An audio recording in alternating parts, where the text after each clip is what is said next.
Ela é nutricionista, especialista em nutrição esportiva, acorda às 6 da manhã para malhar, mas ama samba. Chama ela para um show, ela já está pronta. Hoje nós vamos conversar com Andréia Rodrigues, que é a nossa nutricionista da Clínica Era.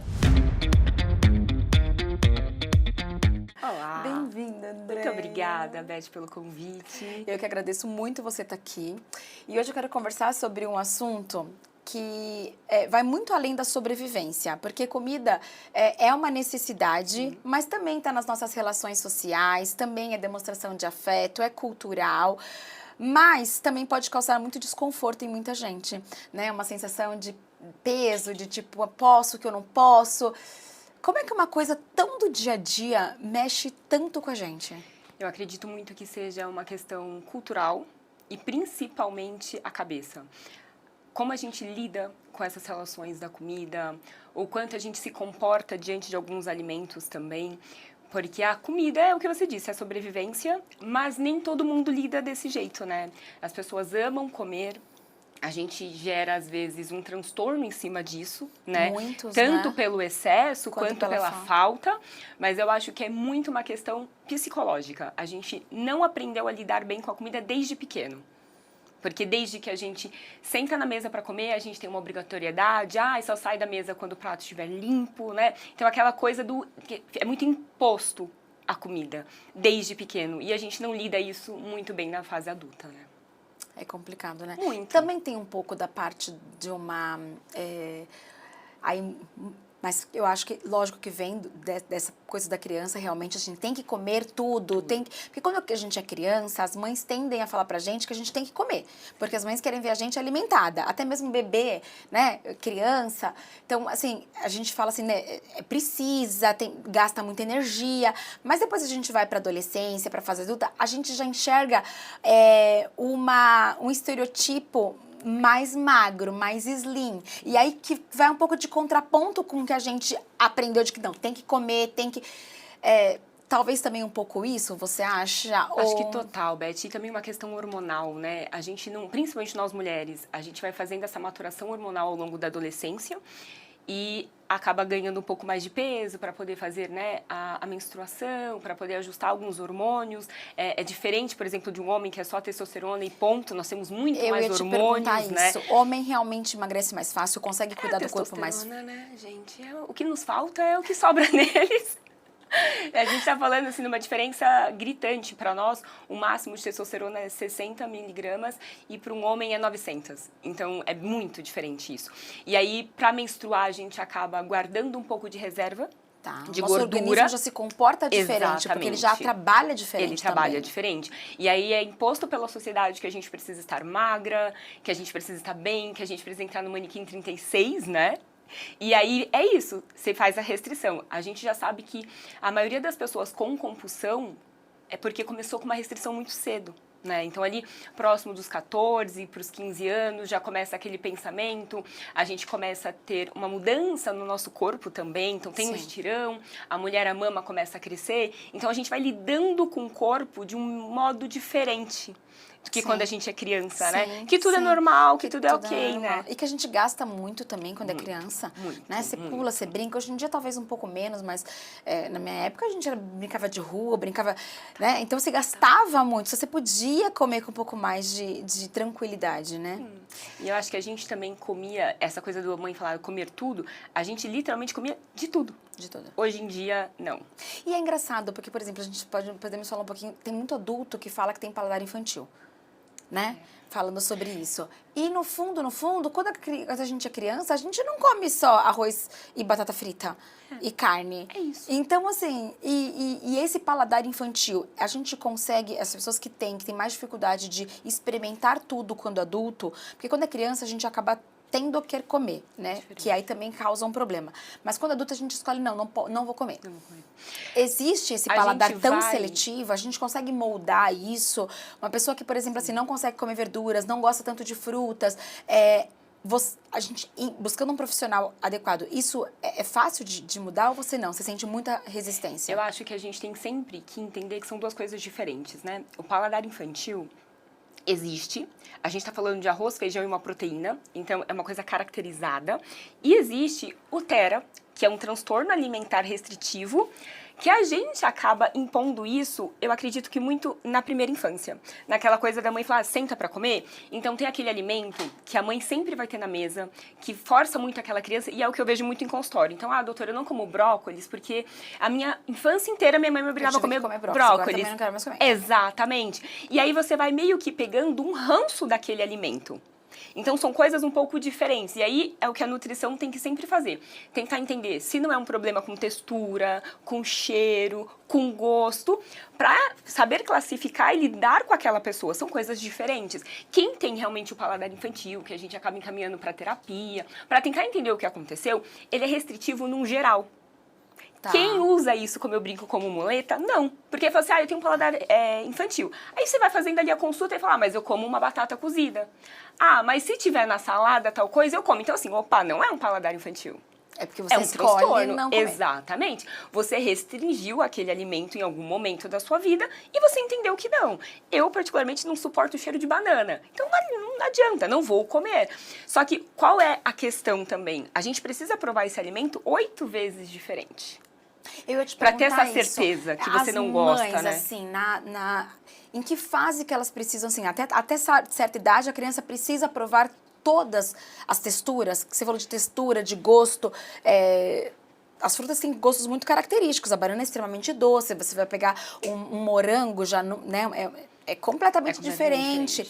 Então, assim, como é que é interessante ser introduzido isso na fase de criança? Acredito que até os 3 tentar anos. evitar ao máximo. Até os 3 anos, a gente tem que tentar colocar o máximo de alimentos que a gente conseguir para essa criança, até porque é ali que a gente vai formar quem tem mais predisposição a gostar do doce, do salgado, do amargo, porque nos 7 anos eles começam ali uma seletividade muito particular, que vai para a escolinha, aí o amiguinho não come, aí quando vai ver também não tá comendo. Algumas mães relatam que é o contrário, a André em casa não come, aí chegou na caderneta, provou tal alimento. Aí a mãe fica com aquele nariz de palhaça, né? É típico de mãe, né? Tipo, não, minha filha nunca faria. Nunca faz. Então, até pelo menos os 3, 4 anos, é importante assim, a criança recusou. Tenta de um outro jeito, faz de um outro jeito. Fruta é mais difícil, porque ela é in natura, né? É mais difícil. Não tem como ficar temperando. Mas legumes, verduras, as próprias proteínas também, né? Porque é muito característico a criança preferir a proteína mais quebradinha. Então, um franguinho desfiado, a carne moída. Aí, quando eles passam a ingerir o bife, que é mais denso, aí eles vão tendo preguiça de mastigar. Sabe? Então, alguns alimentos eu vejo que é preguiça. Não é nada de restrição, não. É preguiça. E o peixe? Porque tem muita gente... A maioria das pessoas não gostam dos frutos do mar, mas porque peixe. Não é introduzido. Porque não é cultural. Eu acho que é cultural. Daqui. Também acho não que é é isso. Cultural. Eu vejo muitas amigas, assim, que... eu não gosto de... Várias. E aí falam assim, não gosta, mas fala que tem alergia. Alergia, Mas é porque não quer falar que não come, entendeu? Aí, então, e assim, geralmente é nos frutos do mar, é no peixe. Mas eu acho que é falta de cultura mesmo, total, né? Total. Porque aí fala assim, eu ouço no consultório, eu sou alérgica a peixe. Aí você vai conduzindo e fala assim, não, mas o salmão eu como. Então, oi? O salmão é peixe, né? Não virou ave, de repente. Exatamente. Ou então, mas um sushi eu como. Aí você fica assim, mas então é um modo de preparo. Não é realmente o alimento. Perfeito. Mas a gente come mais carne vermelha, não tem o que fazer. Eu gosto mesmo. Eu fiquei um tempo sem comer carne vermelha, senti falta e tive que voltar. É o mais difícil de tirar.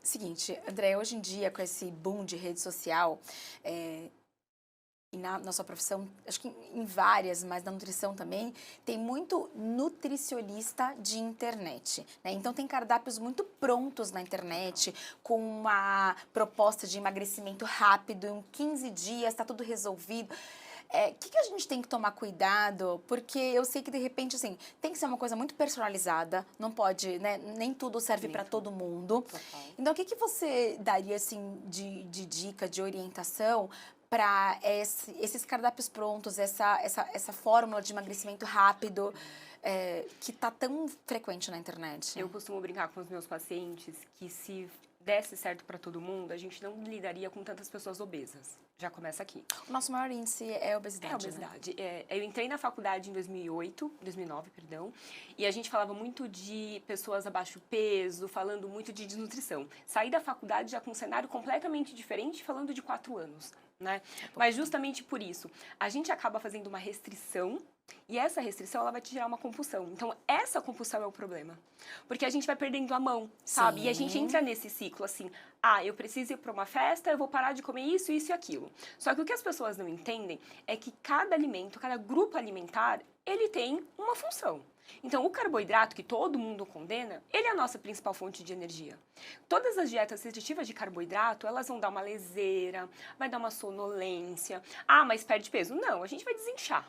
Porque é uma retenção que muitas vezes o carboidrato pode dar. Não que necessariamente todo mundo vai ter uma retenção peculiar pelo carboidrato. Não.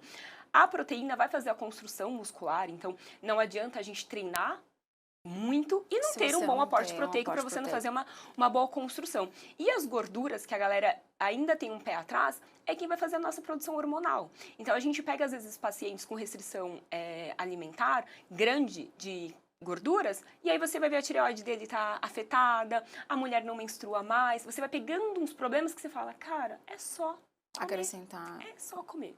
E uma perca de peso saudável, a gente tem que perder até 20% do nosso peso inicial. Então, é uma coisa que eu bato muito na tecla. Tá, a gente quer chegar em quantos quilos num período? Quero perder 30 quilos, tá? Então, a gente vai perdendo aos poucos, a gente estabiliza esse peso. O corpo, ele precisa entender o que está acontecendo. Não dá pra você... Não pode ser de uma vez só. É. Então, por exemplo, assim, eu preciso perder 50 quilos. Então, eu vou ter que perder 10, estabilizar, perder 10, estabilizar. Só que aí tem o problema que é a ansiedade, né? Ninguém quer esperar mais nada, quer esperar, né? Não. E aí é uma coisa que eu bato na tecla. A gente não ganhou peso do dia pra noite. Então não dá pra se perder peso do dia pra noite. Depende. Se você vai numa festa, no dia seguinte você já acorda eu acordo uns 7 quilos mais gorda. Total retida. Olha o sódio aí, gente. Vamos beber água.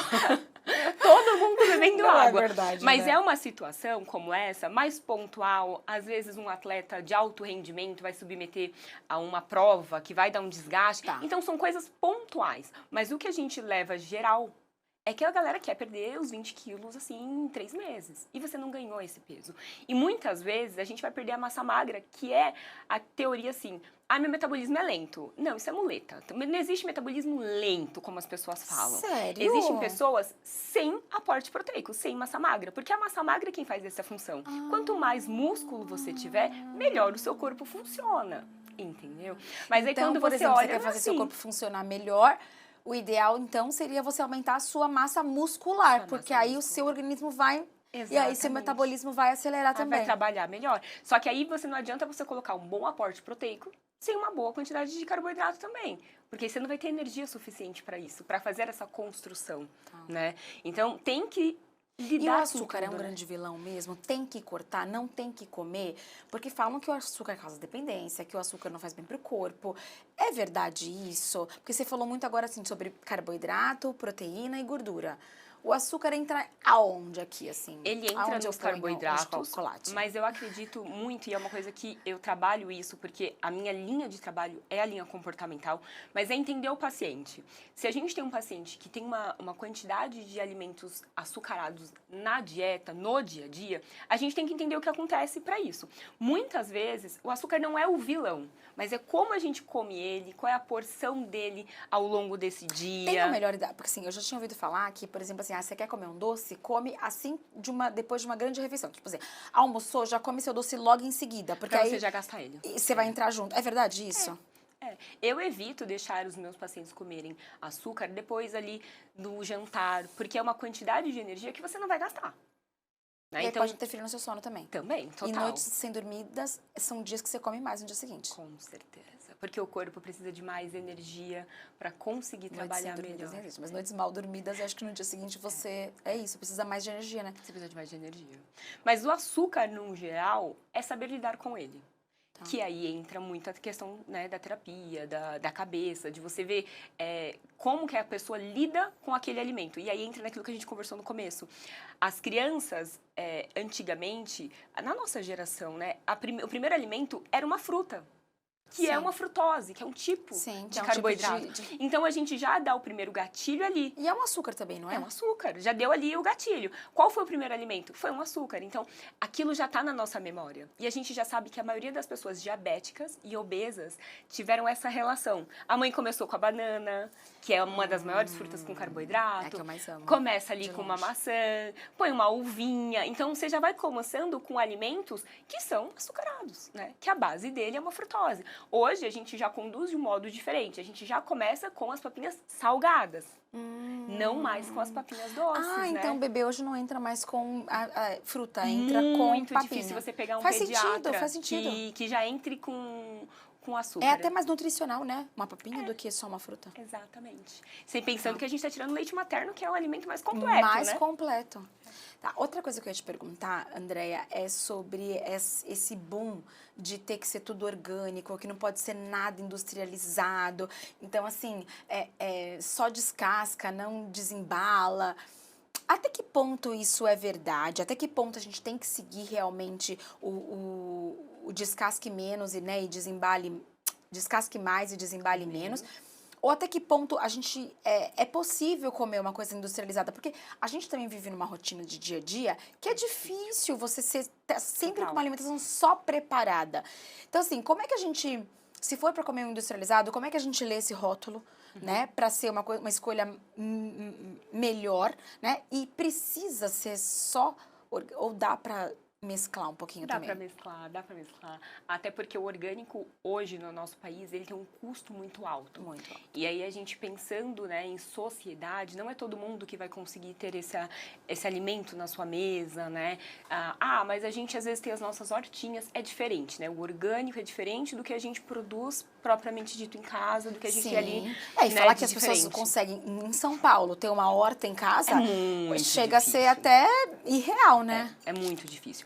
E aí, quando a gente vai olhar para as questões industrializadas, eu sempre bato muito na tecla. Os 3 primeiros alimentos que a gente tem dentro daquela preparação, né, no rótulo, é o que mais tem. Então, começou com açúcar, ou o segundo ingrediente é o açúcar, descarta, porque esse alimento não é bom. Ele tem uma grande quantidade Existem de outros açúcar. nomes para o açúcar ou vai ser sempre açúcar? Tem, não, a frutose, ele vem como glucose, açúcar invertido, ele vem com outros nomes, mas geralmente esses nomes eles vão estar mais pro final. Tá. No começo, geralmente vai chegar é um açúcar açúcar, tá. sabe? Então, um pão, por exemplo, a gente tá na onda do integral, se os 3 primeiros ingredientes não começar com farelo de aveia, um centeio, alguma coisa, não é um pão integral, Perfeito. né? A gente já mudou essa nomenclatura e esse rótulo por conta disso, né? Todo mundo colocava ali um açúcar mascavo, que ele dá aquela corzinha mais marronzinha. E pra aí você fingir fala, que era um integral. É o integral. Mas Aí não você é, joga na em cima verdade, ali, né, uma coisinha e tá tudo certo. Não. Então, olha rótulo. Os 3 primeiros ingredientes é quem dita realmente a qualidade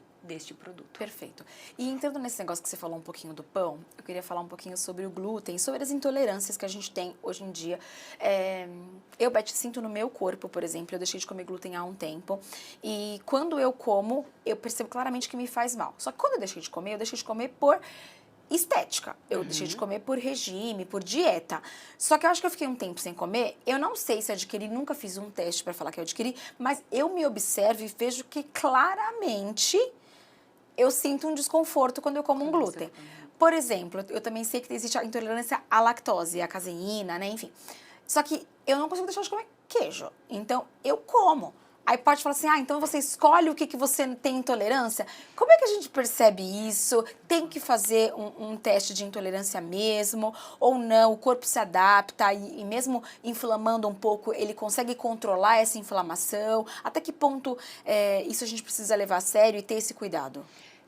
A gente sempre bate na tecla de um bom diagnóstico, né? Eu sou intolerante à lactose há um pouco mais de 12 anos, né? Mas com uma curva da lactose bem feita, olhada por um gastro, a gente sabe também que é a produção da enzima. Então, no caso do glúten e da lactose, quando a gente fala, né, da intolerância à lactose, a gente para de produzir a enzima que iria neutralizar no caso da lactose, o açúcar, e no caso do glúten, a proteína. Então, eu fiz uma restrição provavelmente você vai parar de produzir. Porque o corpo, ele vai induzindo, tá. né? Então, assim, você consome todos os dias, a gente tá com a nossa produção todos os dias no seu máximo. Perfeito. Hoje, eu particularmente, eu tolero alguns alimentos. Outros eu não posso nem chegar perto, porque dá desconforto, vai me dar uma diarreia. E aí entra, como você disse, da caseína. É diferente a lactose e a proteína do soro do leite, que é diferente. É uma alergia à proteína. A gente não tem nada que vai neutralizar isso. E quando o bebezinho já é diagnosticado, a gente faz a isenção. Tá, e essa intolerância começa de bebê. De bebê. Da proteína do soro do leite, proteína a gente mesmo nasce. vai ser de nasce. A intolerância à lactose, as pessoas falam assim, mas eu nunca tive esse problema. E adquire com o tempo. Você adquire com o tempo. Porque você foi fazer em algum momento da sua vida uma exclusão, pode ser por estética, pode ser por uma recomendação médica, pode ser até por não gostar. Porque o leite, propriamente dito, não é todo mundo que toma no café da manhã. Sim. Então, você vai tirando isso do seu dia a dia. Você vai parando de fazer essa produção, né, de lactose. É normal, mas é uma consequência, né? Se você tirar toda a exclusão, você excluiu, o seu corpo ele não reconhece mais aquele alimento. Mas ele vai voltar a produzir? Depende. Depende de quantidade, depende de como ele está tolerando aquilo. E essa questão inflamatória, leite e glúten, não necessariamente eles são inflamatórios. O que acontece é que, vamos supor que um paciente que tem uma sinusite, uma rinite, ele já tem muito muco. Então, esses alimentos, eles podem potencializar a produção desse muco, pode potencializar essa inflamação já existente. Ele não vai te dar uma inflamação. Ele pode potencializar. Você já tem uma propensão à inflamação, como uma rinite, uma bronquite, essas coisas. E aí, esses alimentos potencializam isso. E aí é o que a gente fala, procura um gastro, vai num médico, porque a gente fala assim, não tô bem com esse alimento. O que a gente faz? A gente exclui. Tira. Só que aí não é o caminho, né? Porque depois dificilmente você consegue reintroduzir esse alimento com uma qualidade, né? Tá, perfeito. Uma coisa que eu ia te perguntar, e aí entrando até um pouco de novo nos industrializados, hoje eles vieram com um boom de colocar assim, alto teor de gordura ainda, mas de açúcar, de sódio, de gordura também, é isso. Por que veio isso agora? Porque é recente, não é tão antigo, antigamente não tinha. Bateu-se na tecla que precisava dar a consciência para as pessoas do que elas estão comendo, porque ninguém quer ler rótulo. Então ali já tá, você já pegou o alimento também da linha do cigarro que começaram a colocar.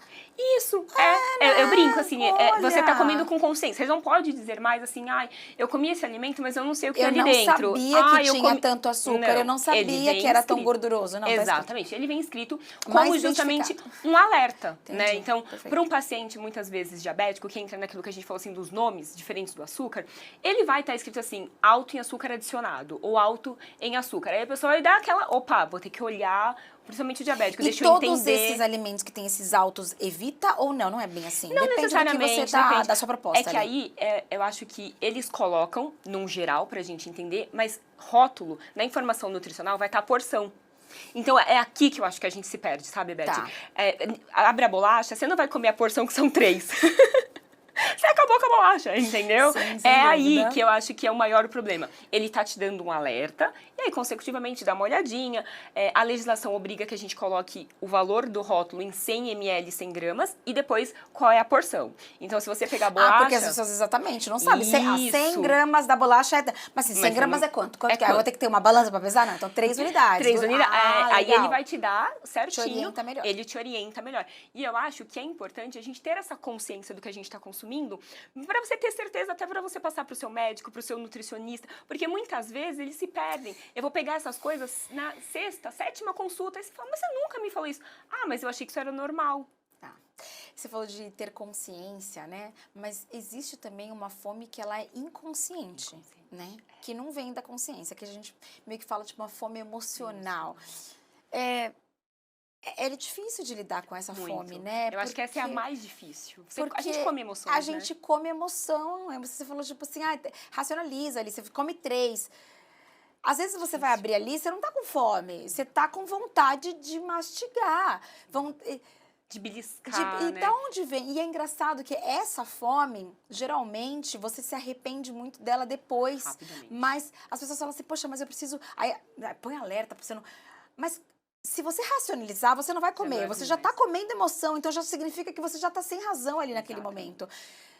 Como é que lida com isso? É só psicólogo, né? Não tem nada a ver mais com nutricionista. A gente tenta trazer E aí, na linha comportamental, isso. Vamos tentar, mesmo que gere essa culpa, é escrever. Então, assim, naquele momento, porque a gente precisa do gatilho. Se você tem a consciência, talvez, do gatilho, você muitas vezes começa a racionalizar. Você já não come essa emoção, entendeu? Então, eu faço muito com meus pacientes. Escreve. Tem paciente que chega lá com Mas aí escreve depois que já foi. Depois que já foi, não. Mesmo, né? Põe tá tudo qual certo. foi a sensação que você teve. Por que Porque você teve começou... aquela sensação. Exato. Então, a maioria é o trabalho, nas mulheres, a demanda. Você vai ali entendendo como... E aí, culpa, né? A culpa, total. A comer por culpa, eu acho que é o pior. Porque é onde vem realmente a compulsão. Porque você comeu aqui, aí você gera aquela culpa, aí muitas vezes, né, a gente vai para um transtorno que você pode ou não expelir aquele alimento, né, tentar provocar o vômito, porque aí te dá uma outra consciência, mas a culpa é o problema, porque ela não apaga, né? Você se culpou hoje por comer o brigadeiro, amanhã você vai comer ele de novo, e você vai ter de novo essa culpa. Outra coisa que eu ia falar sobre aquela compulsão, você falou um pouquinho disso, né, você come a compulsão alimentar, né? Aí tem gente que fala assim, não, eu tenho compulsão alimentar, mas na compulsão alimentar, pelo que eu entendo, você come qualquer coisa. Porque eu já tive, tipo, umas compulsões alimentares. E, assim, eram coisas que eu não gosto. Eu não gosto, tipo assim, não importa o que você tá mastigando, você só quer mastigar. E aí a gente fala assim, eu tenho compulsão alimentar, mas pela feijoada da minha avó. Eu tenho compulsão alimentar pelo brigadeiro. Mas se tiver, sei lá, um brócolis ali do lado, eu não vou ter compulsão.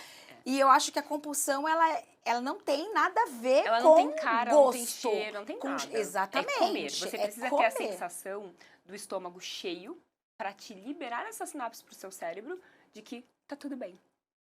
E é isso que a gente precisa entender. O chocolate é o que mais me dá trabalho. Porque você fala assim, eu tenho compulsão por chocolate. Tá, mas vamos entender. Não é a compulsão, é o hábito. Então, assim, eu almoço fora e eu vou ali pagar no caixa e pego o chocolate. Porque a compulsão não pode ser só pelo chocolate. Pelo é a compulsão de Deus, né? Por tudo. Aí, no caso do chocolate ou de algum alimento mais específico, a gente vai lidar muito com uma questão de ansiedade. Então, eu estou ansioso, eu preciso de um conforto. E aí sim a gente vai comer. Mas num momento de compulsão, assim, momento de que eu preciso daquele conforto, mas não é um conforto só emocional, é o conforto do estômago mesmo, sabe? Do estômago cheio. Aquela sensação de, nossa, comi. E aí vem de novo da coisa da infância, né? Porque você só sai da mesa com um prato limpinho, né? E, André, agora entrando um pouquinho na sua especialidade, que é a nutrição esportiva, a gente falou muito agora de hábitos, né, de uma sociedade normal, de pessoas normais. O esportista, ele também sofre disso? É mais difícil tratar? O que você sente, assim? Porque eles têm que ter uma alimentação ainda mais rigorosa, né? Como é que é Eu acho que no alto rendimento, né, é mais fácil de você fechar esse diagnóstico até do que nas pessoas normais. Porque o atleta, a gente precisa lidar com calorias ali, batida. Então, são 5.000, são 5.000, são 4.000, são 4.000. Porque é o gasto que ele tem durante a atividade física. Mas ele, em contrapartida, também é mais disciplinado, né? O atleta de alto rendimento. Eu brinco assim, come pedra, eles falam, você quer que cozinha, você quer que assa, o que você quer fazer? Mas a compulsão o foco deles está em outro, é muito grande. E aí, o meu maior... eles têm muita compulsão? Tem, Beth. Porque restringe muito. Porque restringe muito, né? Se você pegar alguns atletas de alto rendimento, que eles mesmos até falam, a minha dieta é essa.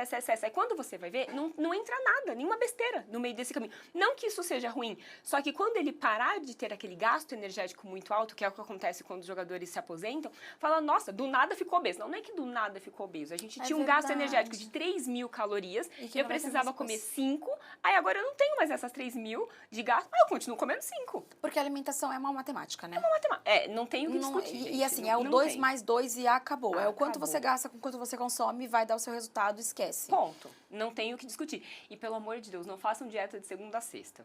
Que aí acham que no final de semana a vida pode acontecer, pra ser vivida. Vamos comer. A vida é uma só, entendeu? E aí comida não dá. Faz bem também. Só que qual é o problema disso? A gente mantém durante a semana uma dieta, vamos supor, de 2.000, com um corpo que responde nessas 2.000, e aí no final de semana a gente dá 4.000 calorias no dia. E aí na segunda-feira o corpo acha que é o quê? A festa, né? Da fruta, vamos ser felizes. Não, ele não vai responder, a gente não consegue acordar bem, a digestão passa a não ser tão boa. pessoas que têm não é uma compulsão, mas que essa liberação, que é o tal do dia do lixo que as pessoas adoram dizer, né? Mas existe realmente dá para fazer pelo menos uma refeição de lixo? Eu não ponho não? como lixo, eu ponho como refeição livre. Porque Livre, se a gente for pensar... gente, comida não é. não é pelo lixo. amor de Deus. Ah, não é calorias boas. Mas alguma coisa, esse Isso. alimento vai te agradar. Você vai usar aquele alimento. Nem não que tem o for discutir. só pra sua cabeça, só pra você se fazer bem. Ah, a batata que o pessoal ama, batata frita. É um carboidrato, tem uma gordura, mas é uma energia. Ponto. Não tem o que a gente bater nessa tecla. Mas se a gente for pensar que em 7 dias a gente tem 14 refeições grandes, almoço e jantar, eu sempre deixo meus pacientes 2. Porque se eles conseguirem fazer 12 e pode bem fazer feitas, 2 no mesmo dia, porque quer ficar o dia? Eu Ou você geralmente peço fala não. assim, não faz isso no mesmo dia. Tá, eu opto perfeito. por não. Ou se de repente é um evento que já sabe que vai comer mais, que vai beber mais, eu sempre, vamos fazer uma contenção de danos, então reduz as refeições anteriores, se vai consumir um álcool, põe uma porção de proteína antes de comer esse álcool, porque o álcool faz uma desidratação muscular, que é o que geralmente as pessoas quando vão treinar na segunda-feira, depois do final de semana de ter bebido, falam, nossa, eu não consegui render no treino, parece que eu perdi músculo. Não, é uma realidade, perdeu, né? porque faz uma desidratação. Então, e o álcool é põe muito isso calórico antes. também, né? Cerveja, principalmente, ou não, É o que ou me dá um todos. trabalho, o álcool aí. Porque a gente vem do vinho, que a galera também gosta muito. Então, amo, 2, 3 garrafas num vinho. Aí você fala assim, oi, querido, tudo bom? Oi, querido, tudo calma, bom? né? Aí assim, bebe uma taça de vinho. Quem que bebe? Quem bebe? Em sua consciência, uma taça de Ou vinho. então Ainda o mais que a álcool. taça de vinho, você não pode colocar até a boca, né? Porque fica deselegante. Então você tem que tomar, né? Ainda manter um blasé e não dá. Não dá. E a cerveja é pior, porque a gente tem um carboidrato líquido e não necessariamente a galera vai só beber. Você vai comer, você vai beber, você vai petiscar, você vai ter todo... Então, hoje, a indústria vem numa consciência muito interessante, de pedidos, talvez, de nós, nutricionistas, de vamos baixar a caloria, vamos trocar, de repente, um ingrediente ali. A gente já tem cervejas com 60 calorias. Ah, mas ela é mais aguada. Mas vocês não querem beber? Me ajuda também, né, gente? Também me ajuda. Tudo não terás. Eu sempre falo Exatamente. isso, cara. Tudo não terás. E aí, eu vou te pedir, literalmente, uma dica aqui agora. Eu amo vinho, assim. Aí, você, por exemplo, uma noite, vou beber vinho. Tem alguma coisa que eu possa fazer pra... Intercalar a água, Tá. sempre. Sempre ali com a sua aguinha, tomou sua taça de vinho, toma ali Hoje em uns dia eu tô 100 ml. aceitando até colocar uma pedra de gelo dentro do vinho. Porque Já- falam que dá uma também, Já dá uma, uma... você dá uma diluída nesse carboidrato e estar sempre alimentado. Não façam, não consumam álcool em grandes quantidades de estômago vazio, né, gente? Porque aí você vai Mas eu absorver achava que era 100%. ótimo, porque aí eu comia a caloria da bebida e já não comia da comida, senão é Exclui a comida. Não pode? Não, então porque se o estômago estiver cheio, automaticamente você não consegue pôr muito líquido ali dentro. Entendeu? Tá, vocês estão falando isso pra eu beber menos. Eu É tava óbvio, perguntando né? pra eu beber mais. Não, Beth, vamos reduzir. Por isso que as pessoas falam assim, quando bebem cerveja, Você bebe mesmo. depois que você vai a primeira vez no banheiro, geralmente, você não para mais. e geralmente quem bebe fala, não gosto de comer porque eu bebo menos. E realmente, você tá com o estômago vazio, você tem menos vontade de Você tem beber. mais espaço ali, né? Se você tá só bebendo, entendi. esse estômago tá pronto só pra aquilo, beleza, né? Fazer o quê? Fazer o quê, né? E indo na linha ainda da sua linha da nutrição esportiva, essa suplementação, que também muita gente suplementa, tipo assim, tanto as pessoas normais quanto... O esportista eu acho que tem que ser muito específico, Muito né? Mas precisa de uma suplementação alimentar? Dá pra vir tudo só da comida? Eu sou conhecida como a nutri esportiva que não suplementa.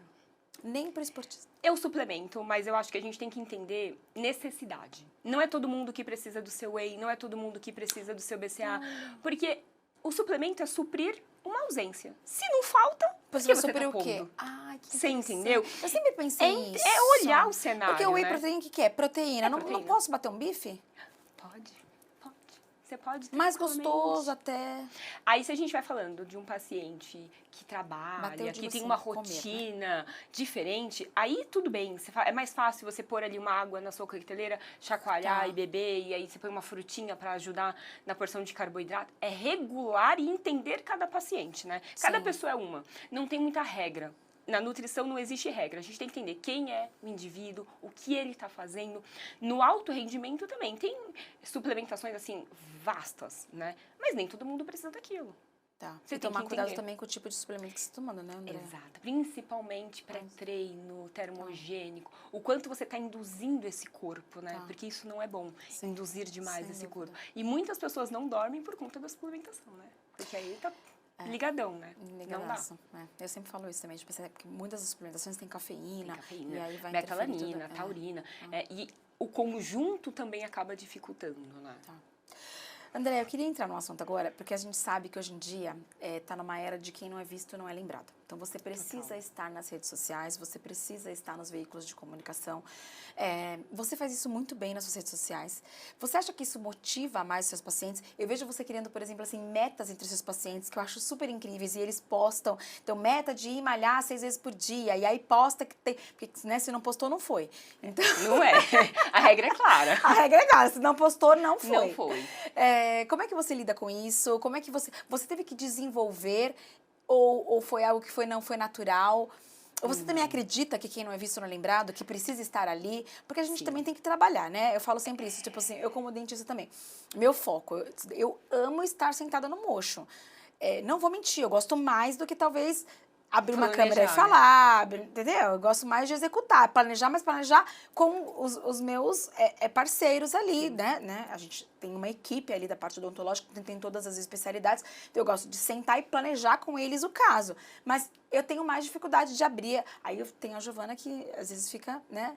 Beth, precisa gravar o vídeo, Beth, vamos gravar o vídeo, Beth. Mas é importante. Porque é isso, assim, mas é difícil, né, Beth? Difícil. Porque eu falo que, tanto pra mim quanto pra você, a gente, no meu caso, eu não termino os meus atendimentos, baixo meu computador, vou pra casa, vou descansar. Não, eu tenho que fazer isso, né? Eu tenho que montar esse plano alimentar. No fundo, tudo bem. Assim, é o tal do aceita que dói menos, né? E eu aceitei já que é necessário. Que é necessário. Mas... para as pessoas saberem também, não necessariamente o dentista que mais se comunica na internet ou o profissional, não digo nem dentista, o profissional que mais comunica, é o profissional que melhor atua. Né? Eu fiquei anos porque assim, geralmente os tops que trabalham muito bem na prática não estão na internet. Não. Beth, eu fiquei 2 anos sem cartão de visita e minha agenda cheia. Então, infelizmente ou felizmente, a gente depende muito mais dos nossos pacientes do que praticamente do nosso trabalho, propriamente dito. Essa relação metas me pegou muito uma vez... duas. Uma foi meu irmão, porque eu treino aos domingos, e aí ele me cobrou, você não treinou hoje? Eu amo treinar de final de semana. Aí eu falei assim, meu filho, eu postei, você não viu? E uma outra paciente minha que falou assim, nossa, eu vejo todos os dias essa mulher treinando, ela posta, você reposta ela, e isso me dá um gás, me dá uma vontade, assim, tipo, eu acredito, porque você tem uma rotina, você tem uma vida. Sim. Então, repostar, colocar metas, te dá essa sensação de bem-estar. E também, às vezes, então, repostar a sua própria vida, né? Pessoal, o paciente também gosta de ver, né? Saber que a gente vai num parque, que a gente vai pra academia, que a gente vai... que a gente vive, né? Que a gente vive, que a gente almoça no domingo com os familiares. E, gente, nutricionista come besteira também, tá? Só pra dizer. Antes do nosso bate-bola, que a gente... Senão a gente fica aqui, a minha filha dá 4 episódios. Tem muita gente que não vai na nutricionista, mas que... por diversas questões. Sim. Tempo, financeiro, enfim. Existe uma dica... que eu sei que o corpo é muito individual, né, e tem que ser personalizado, mas existe alguma dica na sua área que você consegue dar para todo mundo? Por exemplo, na odontologia, tipo, eu consigo falar assim, todo mundo precisa escovar o dente pelo menos 2, 3 vezes por dia, ao acordar, antes de dormir, então, que serve para todo mundo. Existe, claro, as especificações, mas isso é uma regra. Na alimentação, tem isso? Tem. Uma dica... Sempre peço, ponham os 3 grupos. Então, a gente acordou, nesse café da manhã, se eu não quero comer um pão, se eu não quero comer uma tapioca, uma crepioca, põe um cuscuz, põe uma fruta, mas todas as refeições precisa ter uma boa porção de carboidrato, uma boa porção de proteína. Ai, mas eu não consigo comer ovo de manhã. Faz um patezinho de frango, come um queijinho. A gente precisa quebrar jejum com uma boa porção. O queijo serve como uma proteína? Serve. Tem um queijo específico? Pode ser a mussarela? Quanto menos amarelo ele for, melhor, Beth. Não dá pra comer só a mussarela, né? Mas põe os 3 grupos, mesmo que você faça 3 refeições. Então, no melhor dos cenários, come ali seu carboidratozinho, sua proteína, no seu almoço, seu arroz com feijão, que é o clássico do brasileiro, e não tirem, porque é o que traz realmente esse benefício para o nosso corpo, arroz, feijão. A sua proteína, conseguiu pôr legumes, não conseguir, não tem problema. E o seu jantar. A vida anda. Tá. Pra todo mundo. Os intermediários a gente trabalha depois. Beleza. Andréia, vamos para um bate-bola, jogo rápido? Lá vem a Beth. Tá, é o que vier na cabeça, combinado? Tá. Sem pensar muito. Uma frase. Uma frase... Quem não é visto não é lembrado. Vamos na Isso, clássica. lembrada. É. Ótimo. Um filme, um livro. Cara, tem um livro que é um filme que eu gosto muito, que é Um Amor pra Recordar. Eu gosto Amor pra muito Recordar. dessa história, assim. Recomendam, assistam que vocês vão gostar. Sua espiritualidade em uma palavra. Cara, vou de fé. Eu acho que é quem sustenta a gente, é a nossa fé. Não tem o que falar. Um defeito, Andréia. Não vale, sou linda demais. Ah, não, meu ego não vai me deixar tudo isso. Eu acho que defeito é até o mais fácil, né? Eu sou muito estabanada, gente, assim, num nível gigantesco. Tudo eu quebro, tudo eu perco, tudo eu chuto. É difícil. Minha mãe que o diga. Um sonho, Andréia. Olha, na vida profissional, o mestrado, que é um... Você tem vontade de Tenho fazer? vontade de ir pro mestrado. Você tem vontade de entrar na área acadêmica? Não, é só é mais mesmo pra... uma questão de Não, contribuir lógico. com o que eu sei. E na vida pessoal, eu acho que construir uma família. A base da minha família é muito boa, então continuar esse legado. Eu acho também, acho maravilhoso, maravilhoso. E hoje em dia a família tá tão desvalorizada, né? Eu acho, e é a base. Uma sociedade, na minha cabeça, tá? E agora eu vou parafrasear no meio do podcast dela. Mas eu acho que uma sociedade cresce com famílias sólidas. Sem isso, a sociedade está enfraquecida. Exatamente. Você tem que ter a sua base e saber pra onde você volta, né? Andréia por Andréia? Maluca, né? Coitada. Maluca, assim.